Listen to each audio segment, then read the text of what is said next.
How many people know what it feels like to receive help when you need it, or when it feels like you're all alone in the struggle? There is incredible gain in helping others. Not in financial gain, but gains in humility, peace, comfort, and love. These are all byproducts of service before self.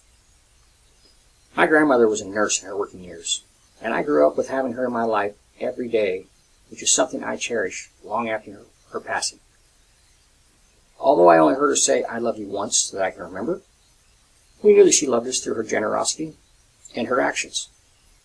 The same mindset of helping others is something that my grandmother passed on to my mom, as well to each one of us 4 kids. In the Bible it says, "Share with the Lord's people who are in need. Practice hospitality." This is in Romans 12, verse 13. That is the symbol for service before self. Help others before you can help yourself. Today I want to discuss 3 main points about service before self. First, I want to give you a brief description of what service before self even means. Secondly, I want to examine how serving others benefits the communities that we live in.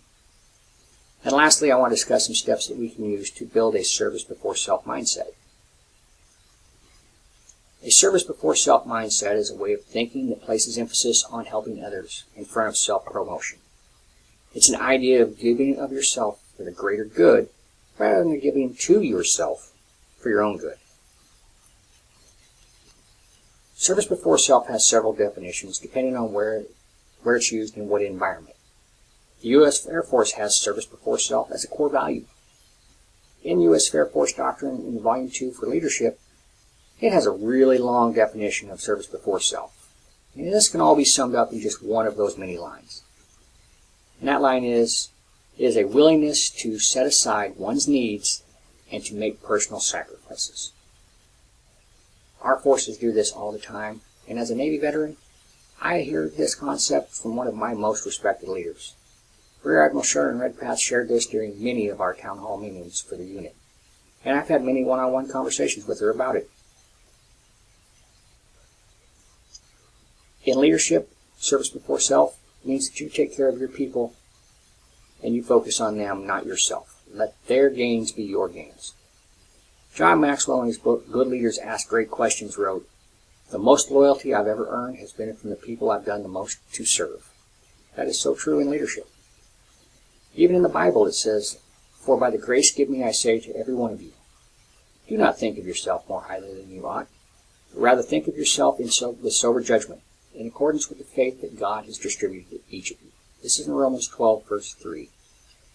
If anybody that's been with Colorado Christian University for more than a day has seen this line. If not, you're going to see it again. But that is a good line to say, hey, don't look at myself. Look at others. Don't put me on a pedestal above them. We're all equal. Let me help you so you can help me. As a person, God bestowed us one of the greatest gifts of ever. He gave us free will to make our own choices. One of those choices should be to be humble and hospitable to others.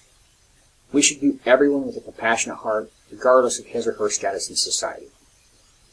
We're not alone in this world. Each one of us plays an important role on how the world lives or how the world dies. In James 3:13 it says, "Who is wise and understanding among you? Let them show it by their good life, by deeds done in the humility that comes from wisdom." What he's saying here is, let your wisdom come from the good deeds that you've done to help others to make a better world.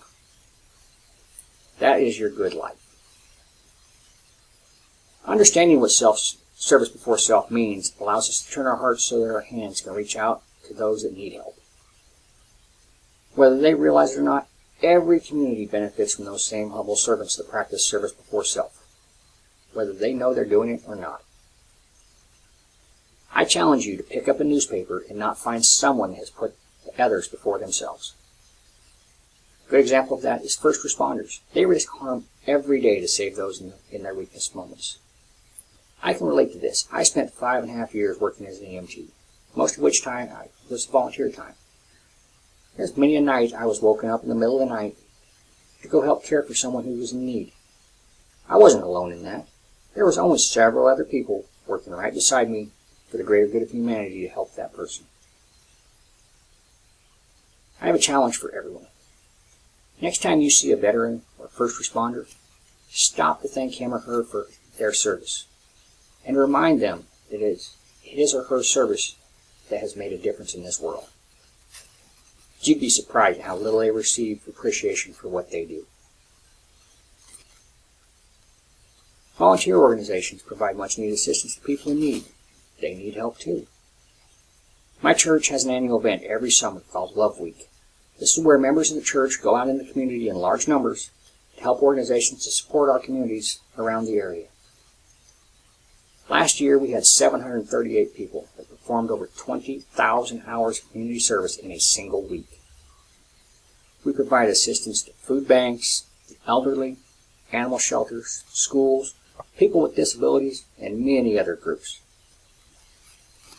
Of those groups, 71 different organizations that support the communities over a 50-mile radius and who touch the lives of thousands every day got a much-needed hand up. 1 Timothy chapter 6, verse 18, it says, "Command them to do good, to be rich in good deeds, and to be generous and willing to share." That motto flows through my church every day. With all this overwhelming amount of "it's all about me" that is in today's society and ever growing, it's more important now more than ever to get beyond ourselves and to help others. Here are some ideas for ways to start building a service before self mindset. Keep in mind that nothing pleases the heart and God more than helping others. Something as simple as holding a door for an older person can go a long way to restoring that person's faith in humanity. Learn to look beyond self-reward and think from the other person's viewpoint. When was the last time you fell down and there was no one around to help you? How'd that feel? How much better would you have felt with a helping hand up? Buying a sandwich for a homeless person is not charity. It is helping one of God's children in their time of need, and it is a great way to share God's love and prosperity with others. Another way to do this is a concept called pay it forward. Some of you have seen the movie. If not, you should. The way you can do this is slow down and look around next time you're at a convenience store. Pretty good chance that there's someone in line, either in front of you or behind you, that only has one or two small items. Pay this generosity forward. Pick up that tab. And when you're done, don't forget to smile and say, "Thank you," and shake their hand. You would be amazed what that does to restore people's faith in the world. Here's another thing you can do. Hold the door for the person behind you when you're going in a building. This isn't just a male or female courtesy thing. It's called being kind and helpful. You can also go out and look for a non-for-profit organization in your community and volunteer an hour or two every week. Do what you can in the beginning. What you'll notice is this is likely to start a snowball effect, where it starts off as a little bit now, and before long, you're looking forward to an entire day volunteering to help others. Another reminder of that is that many organizations need your helping hands to reach the community almost as much, and sometimes more, than they need your money. As we look back, I discussed some of the basic descriptions of what it means for service before self. We've examined how serving others benefit the communities that we live in. And I've talked about a few ideas that you can do to start small, to start building that service before self mindset. A service before mindset is a way of thinking that places emphasis on helping others in front of self-promotion. It's the idea of giving of yourself for the greater good rather than giving to yourself for your own good. And in closing, I grew up in a very rural community that was economically devastated when the only major industry in the area closed down. It was one of those places where the phrase, "it takes a village," really was true. It took members across the community helping each other in order for the community to stay afloat. My grandmother taught me at an early age to be kind and help others, a trait that I hold very close to my heart in everything I do today. I challenge everyone that sees this to reach your hand out from your heart to help others. And remember, a little bit of God's grace and love goes a long way.